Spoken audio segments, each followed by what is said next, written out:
Hello, beautiful people. Happy New Year. Happy New Year and welcome to the Live Your Essence podcast season 2. Guys, I'm so excited for this new year. I'm so excited for season 2 of the Live Your Essence podcast. I just have such good energy about this new year. I know it's going to be amazing. I'm super positive about so many things. And I'm just so excited that we're recording this podcast today. So if you're new here, welcome. My name is Sabrina Kumwa. I am a speaker. I'm also a singer, and I'm a senior software engineer.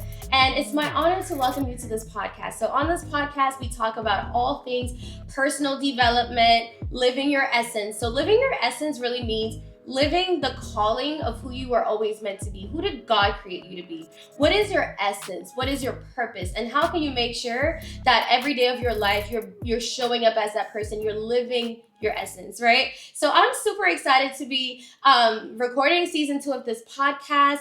We started last year. This year I want us to be a little bit more organized and just really come through with all the great energy. And so first of all, Happy New Year, y'all. 2025 was a lot for me. A lot in the best of ways. And that's why I'm starting this new year all charged up. I'm starting this new year with so much positivity, so much energy, because 2025 was a year of repositioning and restructuring for me. I moved out of the Bay Area to Chicago. We're going to talk about that in another episode, okay? But in this first episode of the new year, I want us to talk about permission to shine. Let that sink in for a minute, okay? The permission to shine, giving yourself permission to shine. And the reason I want to talk about this is because we're writing our goals, we're writing our vision, we're making our vision boards, writing down our vision, making it plain, doing the things we have to do. But if you don't believe in your heart that it's actually safe for you to shine, even if you do all the goals and all the goal setting, all the writing, your body is not going to trust that it's safe to shine. And the reason a lot of us don't actually give ourselves permission to shine usually has to do with childhood, or sometimes issues in our families, things that happen to you in school. And I really just want to talk about that because I have a lot to say on this topic, okay? And guys, this topic really hits close to home for me because I've always been someone who's been drawn to stages. I've always been drawn to the spotlight. I like to say I am the spotlight. I've always loved light, literally light. Looking at the stars. I'm a stargazer. I like looking at the sky, looking at stars. I love the night sky with the stars and the moon and all the shiny things and the sun. In the day, I don't know. I'm just drawn to light in general. I like wearing yellow. I like wearing hot pink. I'm just someone who's always been drawn to light, to stages, to performing. So in school, I used to perform a lot. I used to host events and be an MC at my school. I used to model. I used to be a cheerleader. So I'm performing, singing, all those kind of things. I've just always had a love for this stuff, okay? And when I was younger, my mom, she's a fashion designer in Ivory Coast in West Africa. That's where I grew up, right? And so my mom, she would put me in a lot of modeling. So I used to model for her. I used to do advertisements. I used to do kids' beauty pageants. So I've always just really, really had this love for all the things performing, okay? And that's kind of how all of this started for me, very, very early on. And I remember one of the first experiences I had that taught me that, okay, you can be this way, but not everybody is going to like that, or not everybody is going to be okay with that. So I remember when I won a national beauty contest in Ivory Coast, I was just minding my business, walking around the neighborhood like I used to with my friends. And I started hearing rumors about how some other girls were talking about how Sabrina thinks, oh, since she's won, she's all that now. And I remember that was the first time I'd ever heard something like that. And you can typically remember the first thing that kind of shifted your perspective on something. And this shifted my perspective on how other people react to you shining. And I remember I was 7 when I won the contest. So I probably started hearing all this stuff when I was 7 or when I was 8 about people talking about, oh, she's all that now in the neighborhood because she won. And I remember thinking, what does being all that even mean? And why are they saying that when they don't know me? Questions we still ask ourselves as adults, But this was my first experience with all of this mess but I was young and I was like, okay, whatever. And that was just the first thing. But obviously along the years, there have been many, many experiences like that I've had. And I'm sure you've had your own versions of that in your own way, because we always have some kind of, you know, things that shift our minds and make us feel, okay, maybe me actually being myself is not that safe because someone is going to interpret it differently. You know what I mean? You know what I mean? Okay. And I think for me, another formative experience in this area was in school. So in school, I used to kill it. I had very high grades. I had top grades in my class. In middle school and high school, I was killing it, always very active. And I did all of those things because, first of all, I believed in my potential. But secondly, because I knew that my mom was investing a lot in my education. She was a single mom, as in, she's the one who raised me. My dad was also there, but my dad had a lot of financial issues and problems with his job. So my mom was the one essentially putting me through school for a long period of time, from 6th grade to 12th grade. Like, she was financially responsible for me. I saw my mother work really, really hard to be able to afford all these private schools for me. You think I was going to go there and play with somebody? Heck no. Like, I was not about to play with nobody. Okay. Like, I was like, there is no way that I can't win, because my mother is putting all this effort so I can even be here in the first place. So I need to come and slay and eat. And that's exactly what I did. However, when you have that kind of energy, obviously, you start getting noticed, sometimes for good reasons, sometimes for bad reasons. On the good side, the teachers at my school were very appreciative of me, but they talked about me all the time. Like, literally, they would talk about me all the time. You can imagine how that would make other students feel. And they would compare people to me a lot. So in a classroom, everyone's doing their thing, and sometimes the students would always like pinpoint me as the model, as the example, as the person to follow. And obviously that started causing tension between me and my friends, because they're like, okay, we like Sabrina, but we're not trying to always be compared to her. And I can understand that, right? Like, obviously I understood how they felt. And that started making me uncomfortable, because I knew that my friends did like me, they loved me, but I also felt like the teachers were talking about me all the time. So that made me feel a little bit uncomfortable. And I remember throwing my 13th birthday party, and I had to go to one of my favorite teachers and tell him, hey teacher, could you like tone it down a little bit, because you're talking about me too much, and I need my friends to come to my birthday. If you don't stop talking about me all the time, they're not gonna come to my birthday, because they're gonna be annoyed and feel some kind of way and just not show up for my birthday. So even around that time and at that age, I had an understanding for how, sometimes being very bold and shining very bright can affect your personal relationships. And my teachers understood. I had to talk to them, and I think my mom even had to talk to them, because I was coming at home and I was saying, oh, I feel left out. I feel like people don't like me. I don't know, I just felt uncomfortable because my slay was causing issues. And the teachers understood, and eventually, they worked through it. My friends love me. I still love it was, and everything ended up being fine. But I still got bruised from some of these experiences where I felt like people were just sick of me, literally.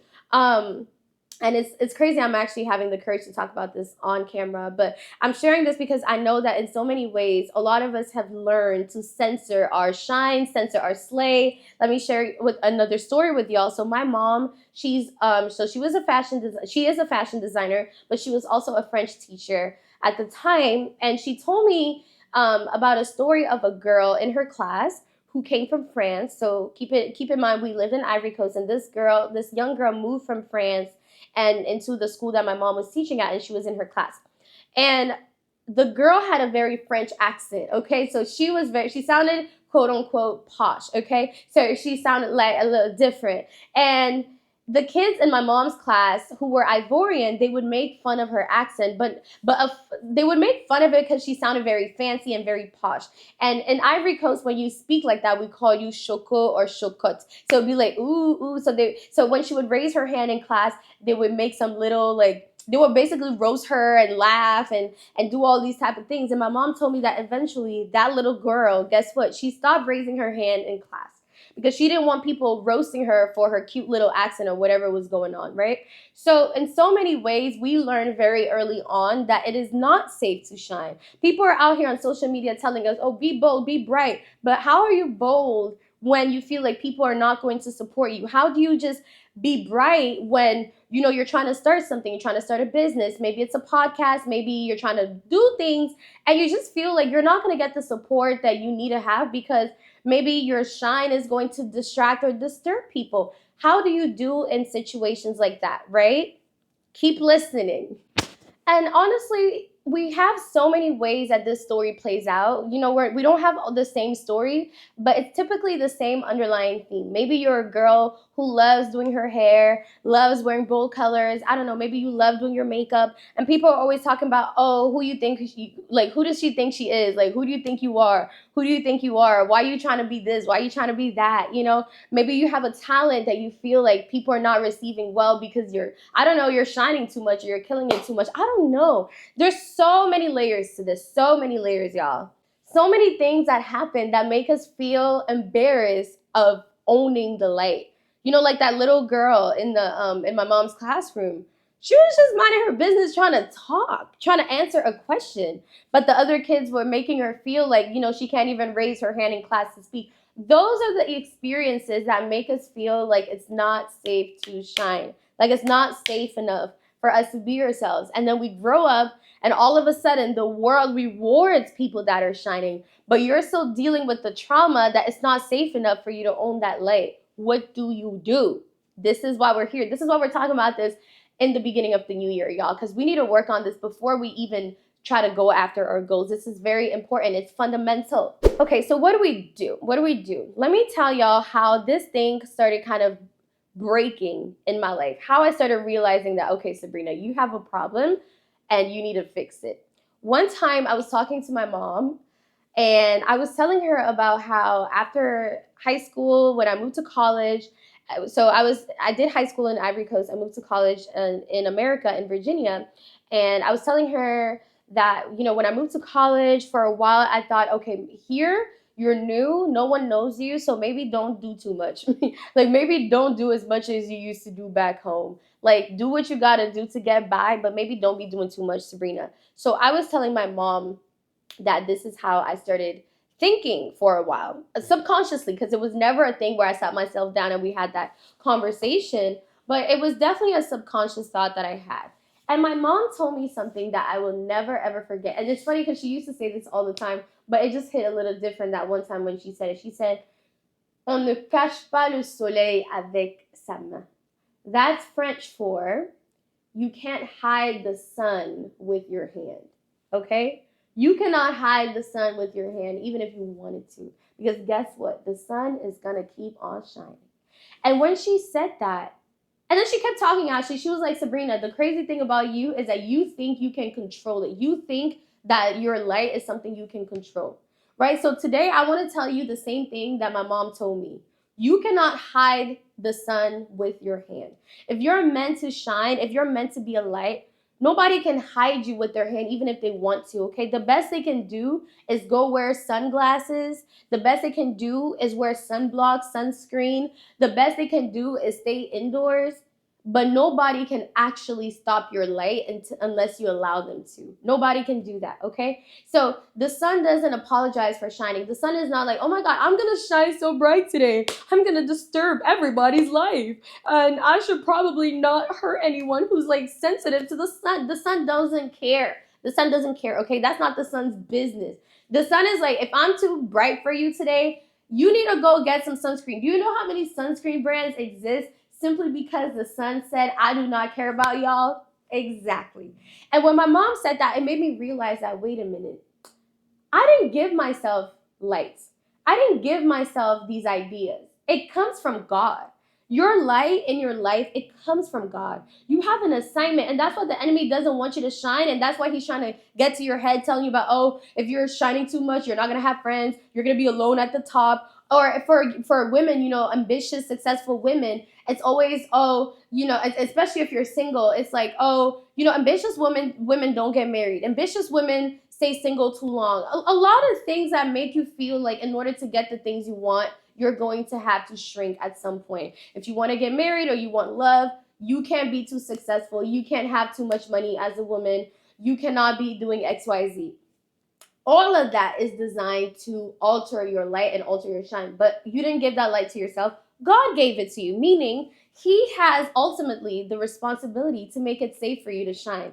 And that's what we're going to talk about next. Okay. Everything started changing when I realized, or rather I remembered, or really like when I started clocking that you're not the one in control here, Sabrina. I was like, okay, when my mom said that, I was like, okay, so if I'm not the one, who can control this light because I didn't give it to myself, I needed to learn what the purpose of light was. Why does God give light to people? What is the purpose of it? Why are we supposed to be shining? Why are we supposed to be bold?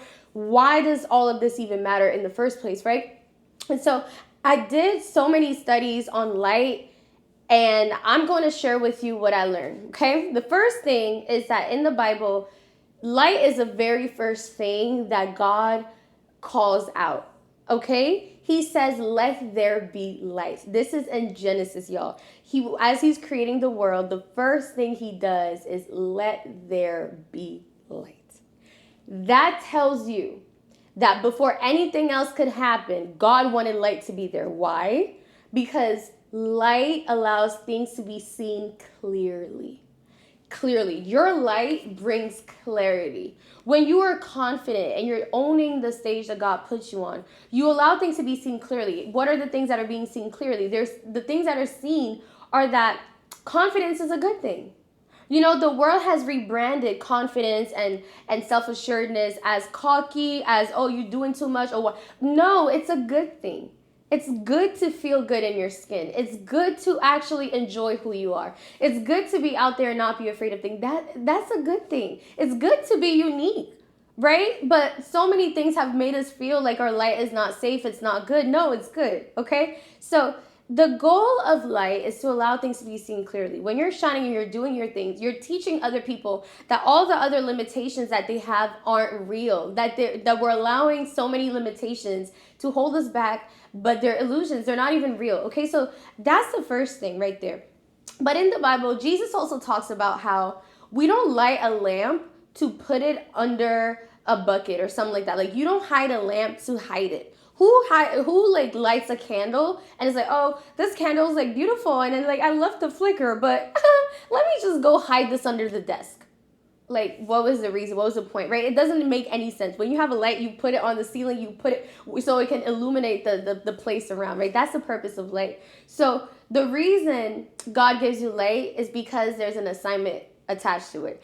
And there's something about your light that's going to allow other people to see things clearly. Okay. And of course, if you're not God, if you're the enemy, what is going to be your purpose? Your purpose is going to try to be to dim that light as much as you can, because you don't want people to see things clearly. You want people to walk around completely blinded to the truth. You don't want them to enjoy their lives. You don't want them to walk boldly. You don't want them to know that it's actually safe to shine. So you're going to try to make them feel like it's not safe. Oh, don't shine too much. This is going to happen. Don't shine too much. This is going to happen. Why? Because you don't want them to know that it's actually safe. And this leads to my next point, y'all. When I started learning all these things, God started teaching me that it's actually safe to shine. In fact, that might be the safest thing you do. That might be the safest thing you do. It's actually safe to shine. What or a lot of our experiences have taught us, especially at a young age. I've shared earlier, and y'all have your own experiences, but what the goal of these experiences is to make us feel like it's not safe enough for us to shine, right? So I want to give you guys the example of a baby bird. Stay with me now. A baby bird trying to learn how to fly. So you can watch those videos on YouTube, but they're so cute, which is crazy that I'm saying that a bird is cute, y'all, because if you know me, I used to have a terrible fear of birds when I was younger. I used to just be afraid of them because I was just scared of the feathers, which is actually crazy that now, I'm starting to like birds a bit more. But when baby birds are learning how to fly, the mom is going to come and like push them to the edge of the nest. And then they're supposed to like flap their wings and flail their wings until they find that steadiness, and then all of a sudden they like just kind of like rise up and they start flying, right? It's actually pretty cool to watch. So what the enemy's trying to do by making us feel like it's not safe enough to shine is he doesn't want us to get to the point at the edge of the nest where we start flapping our wings, okay? He doesn't want you to even get there. He wants you to feel like, girl, you trying to get over there, you gonna fall, okay? You're gonna hurt your head, break open your head, and it's not gonna look good for you. That's what he's trying to get us to do. He's trying to get us to just be afraid of taking that leap, because he knows that God designed us to have wings. The wings, you don't know what the purpose of wings are until you fly. Like, imagine the baby birds are like, oh, he's like, oh, that looks cute. That's adorable. All right, I'm gonna just sit in my nest. You don't know that you have been designed with something that activates when you fly until you fly. And that's the thing. The enemy doesn't want us to know that when God gives you light, when God gives you vision, when he gives you ideas and things to take onto the world boldly, he doesn't want you to know that God also gives you protection for those things. You are not going to be alone. You're not going to be shining alone. The sun is out there, but the sun has a bunch of other star friends. The sun has all the galaxies shining with it.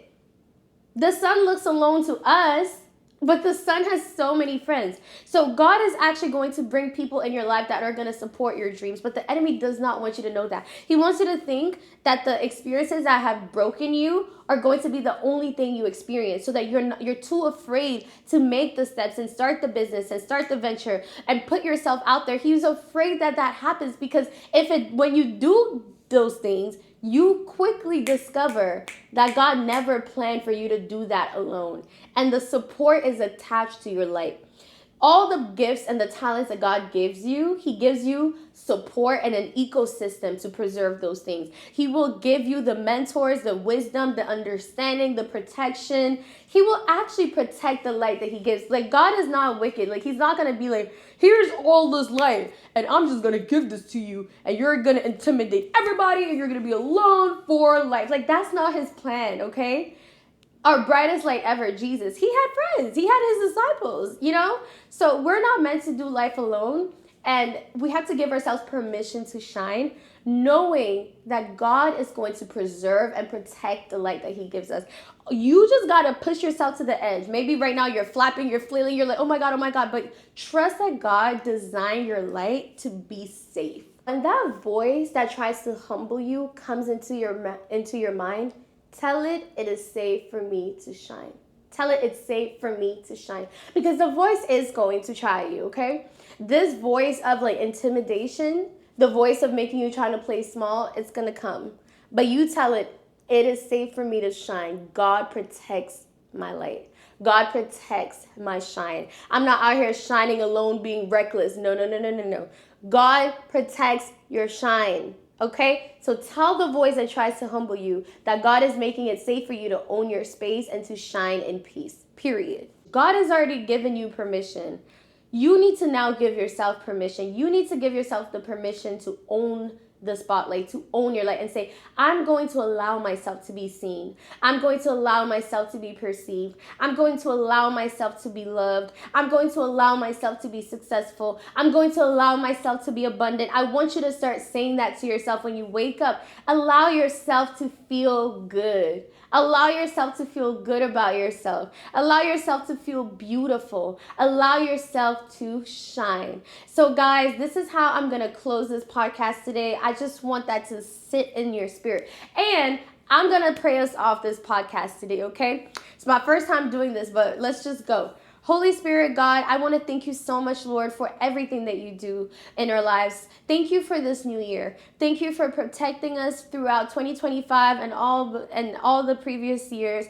I don't know, the people who are listening, all the things that they went through in 2025, if it was a beautiful year, if it was a hard year. I know it was a beautiful year for many people. I know it was also a very hard year for a lot of people. But God, I pray that this year is your year. Let this be the year of shining, of impact, of owning our light, of the year where we give ourselves permission to own it and to slay and to not be embarrassed about slaying. Amen to that. So God, thank you so much, because I know that this is going to find the people that it needs to find, and we're all going to shine in our respective domains, and we're not going to be made to dim ourselves or to shrink in any capacity. So God, I just want to thank you so much, Jesus, for everything you've done in our lives, and may this be our best year yet. All right, y'all, it's time for you to shine. Give yourself permission. It is safe. You're going to be okay. You're going to be okay. The ground is not going to fall under you, okay? You just go out there, you flap your wings, and you'll be surprised to see that you're actually fine. The wings work. Wings have a purpose. They actually work. Your light has a purpose, and it will work for you this year. So don't forget to hit like or subscribe if you've enjoyed this podcast episode. Make sure to follow the podcast. Make sure to follow me, and let's keep this going. Let's keep this momentum going. I have so many amazing episodes in store for you. I'm like super fired up. I can't wait to share more. And so thank you guys so much. Comment if this impacted you, if this inspired you, if this helped you. And I'll be seeing you at the next episode of Live Your Essence Podcast Season 2.